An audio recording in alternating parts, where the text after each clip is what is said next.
तुमने जो अपने आला कमान की बात मानकर देश के चौथे स्तंभ पर हमला किया है, ये देखो, ये हमारी ताकत है कि हम यहाँ एकजुट हुए हैं।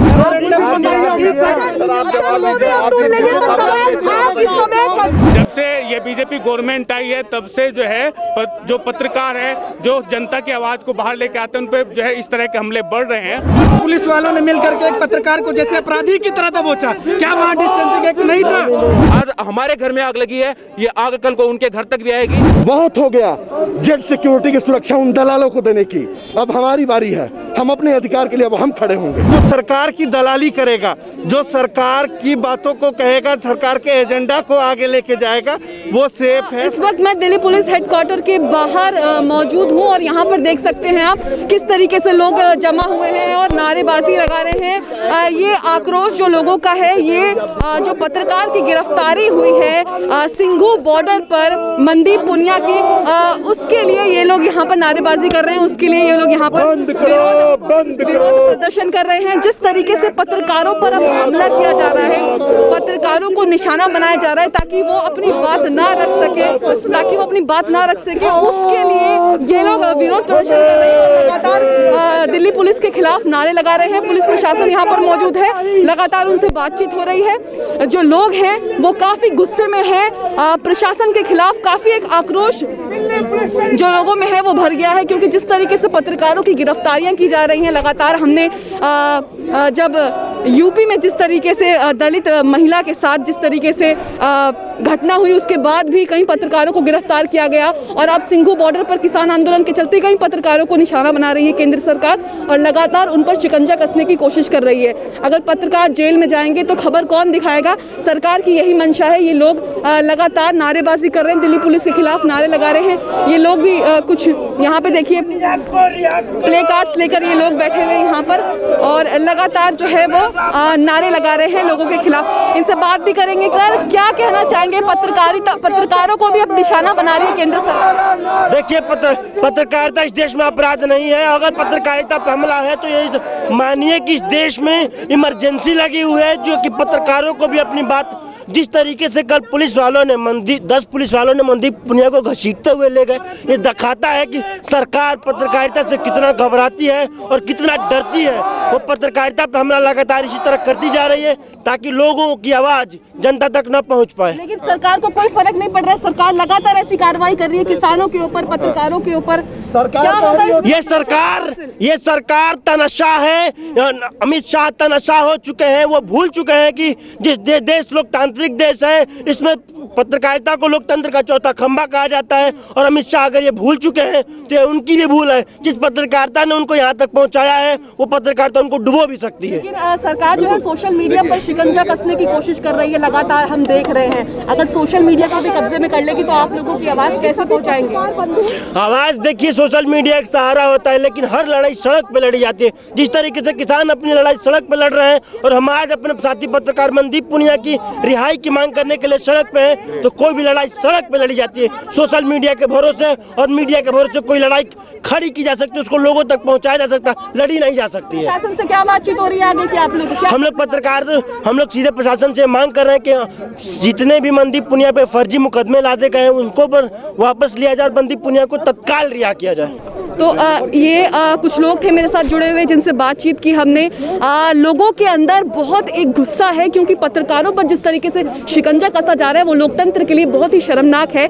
सोशल मीडिया के जो पत्रकार हैं, अक्सर हम देख रहे हैं कि सोशल मीडिया पर अब खास करके शिकंजा कसा जा रहा है, उन पर नज़र रखी जा रही है। कई ऐसे उदाहरण मौजूद होंगे, आप अगर उठा करके देखेंगे तो ये लोग भी आज इसीलिए देखिए प्ले कार्ड्स हाथ में ले रखे हैं। Free journalism, free Mandeep Punia, लगातार उनके लिए आवाज़ें उठनी शुरू हुई हैं। कल जिस तरीके से उन्हें सिंघू बॉर्डर से गिरफ्तार किया गया है, उसके बाद से लगातार हम देख रहे हैं कि उनके लिए जो ये लोग हैं वो आगे आ रहे हैं, पत्रकारिता को बचाने के लिए आगे आ रहे हैं, क्योंकि जो नेशनल मीडिया है, जो हमारा देश का चौथा लोकतंत्र स्तंभ है, सही मायने में वो जो है वो कहीं ना कहीं अपनी जो विश्वसनीयता है वो खो चुका है लोगों में। किसान आंदोलन में जिस तरीके से मीडिया का बहिष्कार हुआ, मीडिया के खिलाफ नारे लगाए गए, कहीं जगह आपने देखा होगा कि बड़े चैनलों के पत्रकारों को खदेड़ दिया गया किसानों द्वारा, किसानों ने उनको भगा दिया गया, अपनी बात उनके सामने नहीं रख रहे हैं, उनको स्टोरी कवर नहीं करने दे रहे हैं, क्योंकि वो जो है वो वहाँ से कवर करके ले जाते हैं और कुछ और दिखाते हैं। और उसके बाद जो सोशल मीडिया जो दिखा रहा है इनकी आवाज़,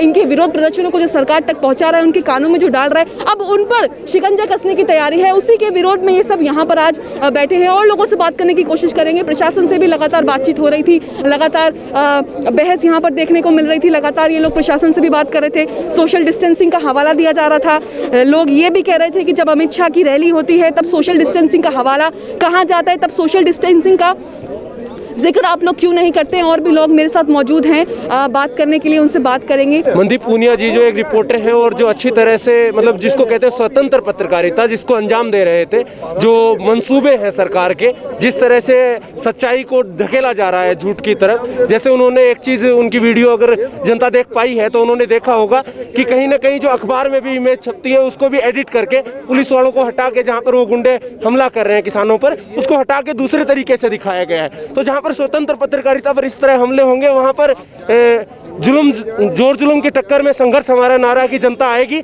और इस तरह से सरकार की ये जो रवैया है नकारात्मक, इसको दूर हटना पड़ेगा। जो ये कहा जाता है कि उसूलों पर आँच आए तो टकराना जरूरी है, जिंदा अगर हो तो जिंदा नजर आना जरूरी है। और इस नव कौम के नव युवाओं को कौन समझाए कहाँ से बचकर जाना और कहाँ जाना जरूरी है। मैडम, सिंघू बॉर्डर पर भी कुछ दिन पहले अकाली दल के पत्रकारों को नोटिस भेजा गया था, उन पर भी शिकंजा कसने की तैयारी हुई अकाली दल के रिपोर्टर पर, और अब ये फ्रीलांसर की कोशिश की जा रही है। क्या कहना चाहिए? बस मुझे ज़्यादा नहीं, बस इतना ही कहना है कि अगर डेमोक्रेसी, मतलब हमारी डेमोक्रेसी में पत्रकारिता फोर्थ पिलर है, तो अगर इस तरीके से पत्रकारों पे हमला किया जाएगा, इस तरीके से उन्हें रोका जाएगा, तो ये तानाशाही है। आप डायरेक्टली घोषित कर दो, आप लोकतंत्र देश कैसे कह सकते हो जब पत्रकारों पे आप ऐसे रोक लगा रहे हो। अगर मनदीप पूनिया की वीडियोस यूट्यूब पे भी अवेलेबल है या यहाँ वहाँ लोगों ने देखा होगा, तो वो सच लाने की कोशिश कर रहे हैं जो बाकी लोग नहीं ला रहे या फिर जिन पे रोक लगाया जा रहा है। तो अगर ऐसे आज़ाद पत्रकारों पे रोक लगाया जाएगा तो आप देश को तानाशाह घोषित कर दो, लोकतंत्र छोड़ो। मुझे लगता है मैम कि जिस तरह से अमेरिका की प्रेस है, जिसके लिए संविधान में अलग से वर्णित संविधान है, मुझे लगता है कि 19A के तहत जो हमें अभिव्यक्ति की आज़ादी दी गई है, जिसके अंतर्गत केवल पत्रकारिता का दायरा सिमेट कर रख दिया गया है, मुझे लगता है कि उससे बाहर निकलकर हमें संशोधन में इस तरह के उल्लेख करने होंगे जिससे पत्रकारिता का तजुर्बा बढ़ सके, उसकी अधिकार बढ़ सके, जिससे आवाज़ मुखर हो सके और इस तरह की गतिविधियों पर रोक लग सके। मैम, हम आपके चैनल के माध्यम से एक बात जरूर कहना चाहेंगे कि जब अर्नब की गिरफ्तारी हुई थी तो जो बीजेपी के जो लोग थे, जो RSS के लोग थे, या जितने भी पत्रकार हैं, जितने भी चैनल हैं जो आज बीजेपी की चाटुकारिता करते हैं, वो सब लोग उखड़ पड़े थे। उन लोगों को उस वक्त डेमोक्रेसी याद आई थी, उस वक्त लोकतंत्र की याद आई थी, उस वक्त लोकतंत्र के चौथे स्तंभ की याद आई थी। आज मैं आपके चैनल के माध्यम से उन लोगों को बात कहना चाहता हूं, उन चैनलों को बात कहना चाहता हूं जो आज सरकार के दलाल बन चुके हैं। सरकारें बदलती रहती हैं, सरकारें गिरती रहती हैं, ये जन सैलाब आएगा और ये सरकार भी गिरा दी जाएगी। और जब ये सरकार गिरेंगी तब वो कहाँ जाएंगे, तब वो लोग कहाँ आएंगे जब उन पे ऐसे प्रहार होंगे। आज हमारे घर में आग लगी है, ये आग कल को उनके घर तक भी आएगी। तो आज जो लोग बिक चुके हैं, मैं उनसे बात करना चाहता हूं कि आज अगर मनदीप पूनिया के साथ ये नाइंसाफ हो रहा है तो एक कल किसी के साथ हो रहा है। हम आने वाले कल के पत्रकार हैं, आज उनके साथ हुआ है तो हमारी क्या वजूद होगा, फिर हमारे वजूद पे भी सवाल उठ सकता है। इसलिए हम कहना चाहते हैं कि मनदीप को अगर जब तक रिहा नहीं करेंगे हम लोग यहाँ से नहीं जाएंगे। तो अर्नब गोस्वामी का एक और मामला इन्होंने बहुत अच्छा जिक्र किया। अर्नब गोस्वामी की चैट लीक हुई थी, आप लोग सभी ने देखा था। उससे पहले भी जब उन पर मुकदमा हुआ था तो सुप्रीम कोर्ट ने स्वतः संज्ञान लेके उनको रिहा कर दिया था, उन पर सारे जो चार्जेस थे वो हटा दिए। सर, अर्नब गोस्वामी की चैट लीक हो गई है, अभी तक कोई कार्रवाई नहीं है और मनदीप पूनिया को गिरफ्तार कर लिया पुलिस ने, क्या कहना चाहेंगे? हम यही कहना चाहेंगे कि अब इससे आसान शब्दों में सरकार हमको बोलना चाह रही है कि वो क्या है। सरकार बड़ी सिंपल से शब्दों में कहना चाह रही है कि अगर आप मेरे खिलाफ गए तो मैं आपका जिंदगी खत्म कर दूंगा और अगर आप मेरा सपोर्ट करो तो आप किसी भी हद तक नीचे गिरोगे, मैं आपको सपोर्ट करूंगा। ये लोकतंत्र के लिए कितना घातक है ये तो मुझे नहीं मालूम, मगर इतनी बात तय है कि आने वाले दिनों में भारत का समाज वैसा नहीं रहेगा जैसा भारत का समाज था। ये देखो, हम लोग अपनी ज़िंदगी जी चुके हैं। मुझे परेशानी आप जैसे लोगों पे है जो नेक्स्ट जो आने वाली जनरेशन है। अर्नब गोस्वामी पर कोई कार्रवाई नहीं हुई है और मनदीप पुनिया जी को उठा लिया। मैम, अगर पत्रकार, अगर जर्नलिस्ट पे हुए हरासमेंट पे अगर उन पे जबरदस्ती के आरोप लगा के उन्हें गिरफ्तार करा जाता है, जर्नलिस्ट अगर वॉइस नहीं बनेंगे तो फिर हर जर्नलिस्ट पे कहीं ना कहीं टाइम आने पे होगा। अगर मैं अभी मनदीप पुनिया की वॉइस नहीं बनूंगा तो कल एक पे जो जब पत्रकार होंगे, जो आगे के युग के पत्रकार होंगे, वो भी नहीं करेंगे मेरे लिए। तो अगर हमें साथ देना है, फोर्थ पिलर ऑफ डेमोक्रेसी को बचाना है, तो हमें वॉइस बनना पड़ेगा।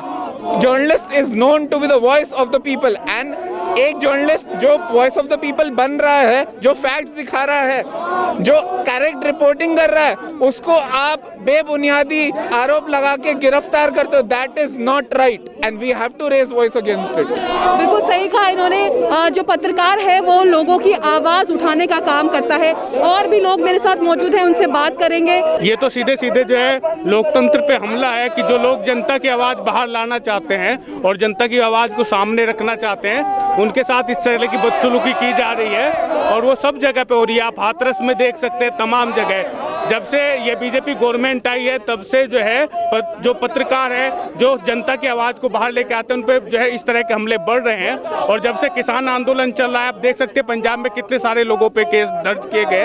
ये सरासर सरकार की चाल है। सरकार हिदायत दे रही है पुलिस वालों को कि पत्रकारों को गिरफ्तार करो। इस लोकतंत्र के सबसे शीर्ष पर बैठा नेता भूल गया है कि आज इस देश में पत्रकार इस देश के चौथे स्तंभ हैं। अगर वो भूल गए हैं तो हम उन्हें याद दिलाने के लिए आज यहाँ एकत्रित हैं। हम यहाँ इकट्ठा हुए हैं दिल्ली पुलिस को मुर्दाबाद करने के लिए, दिल्ली पुलिस को समझाने के लिए कि तुमने जो किया है, तुमने जो अपने आला कमान की बात मानकर देश के चौथे स्तंभ पर हमला किया है, ये देखो, ये हमारी ताकत है कि हम यहाँ एकजुट हुए हैं और किसी भी पत्रकार पर हमला बर्दाश्त नहीं किया जाएगा। बहुत हो गया जेड सिक्योरिटी की सुरक्षा उन दलालों को देने की, अब हमारी बारी है। हम अपने अधिकार के लिए अब हम खड़े होंगे। देश में तानाशाह चल रहा है, हर सरकार के खिलाफ उठने वाली हर आवाज़ को दबा दिया जा रहा है, चाहे वो किसान हो, चाहे किसानों की आवाज़ उठाने वाले, लोगों तक पहुंचाने वाले पत्रकार हों, उनको जेलों में डाला जा रहा है, चाहे वो एक्टिविस्ट हों। आप देख सकते हैं लगातार 2014 से ये चीज़ें हो रही है। अभी दिल्ली पुलिस बोल रही है कि यहाँ पैंडेमिक एक्ट है, 144 धारा, आप कहीं भी जाएंगे 144 धारा लगा दी जाती है, तुरंत आपको पैंडेमिक एक्ट समझाया जाता है। बिहार चुनाव होते हैं, बिहार चुनाव जिसमें प्रधानमंत्री जाते हैं, गृह मंत्री जाते हैं, सारे मिनिस्टर जाते हैं, वहाँ उनको याद नहीं आता है पैंडेमिक। ये अपनी सुविधा अनुसार सारी चीज़ों को मोड़ते हैं, सारी चीज़ों को करते हैं। बंगाल चुनाव देख रहे हैं, लगातार रैलियाँ हो रही है, लेकिन वहाँ पैंडेमिक एक्ट नहीं होता है। बस इनको अपनी सुविधा अनुसार देखना है कि कहाँ हम अपना सेफ जोन में जाके खेल रहे हैं, अब फायदे के अनुसार। अर्नब गोस्वामी पर कोई कार्रवाई नहीं हुई और मनदीप पुनिया जी को उठा लिया गया। जी, ये दिखा रहा है ना कि जो सरकार की दलाली करेगा, जो सरकार की बातों को कहेगा, सरकार के एजेंडा को आगे लेके जाएगा, वो सेफ है, सरकार उसको शील्ड करेगी। लेकिन सरकार के खिलाफ एक भी आवाज़ उठती है तो उसको दबा दिया जाता है, दबा दिया जाएगा, वो बर्दाश्त नहीं किया जाएगा। इस तरह से सारे आप देखते हैं कि जब किसानों की रैली निकली, उसमें भी पुलिस ने किस तरह से, मैं खुद नागलोई में था, नागलोई से रिपोर्टिंग कर रहा था, पुलिस लगातार आंसू गैस, इतने आंसू गैस, उसमें भी एक्सपायरी आंसू गैस चला रही थी, लाठी चार्ज कर रही है।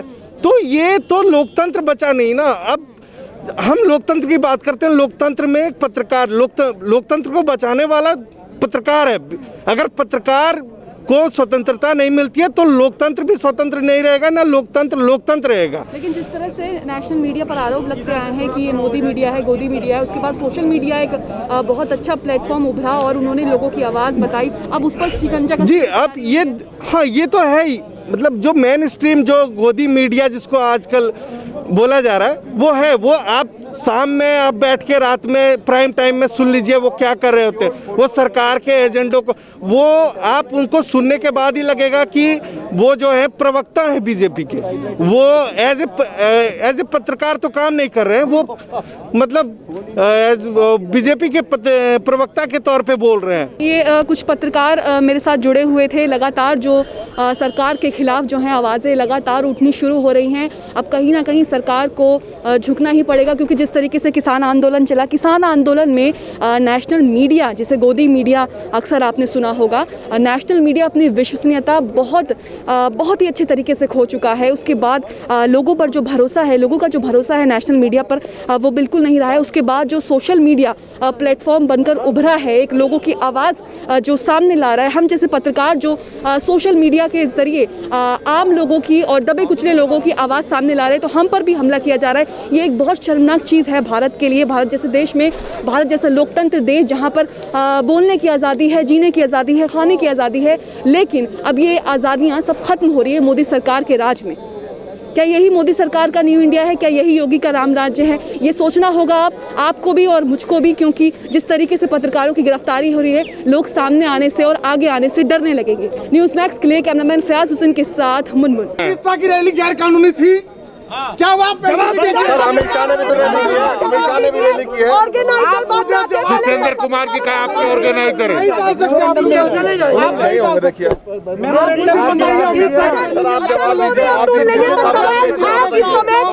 सवालों के हम आपसे सिर्फ क्वेश्चन पूछ रहे हैं। हम लोग एंटरटेन नहीं है कोई रिप्लाई देने के लिए, जो ऑथराइज है वो बताएंगे, आपको जो भी बताएंगे, ठीक है? नहीं प्लीज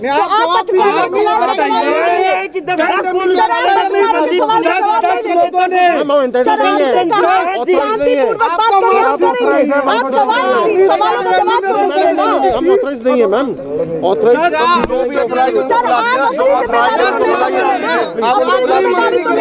सर उनको बुलाइए ना जो ऑथराइज है। आप पर सोशल डिस्टेंस रहो।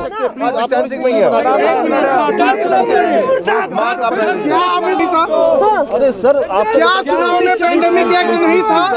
क्या चुनाव जब लगाया गया तो वो अमित शाह की रैली में कोरोना नहीं फैल रहा पालन कर रहे थे? आप एक तबके को दबा सकते हो, लेकिन एक तबके के लिए आप यहाँ पे दबाने आ रहे हो। 10 पुलिस वालों ने मिलकर के एक पत्रकार को जैसे अपराधी की तरह दबोचा। क्या वहाँ डिस्टेंसिंग एक्ट नहीं था?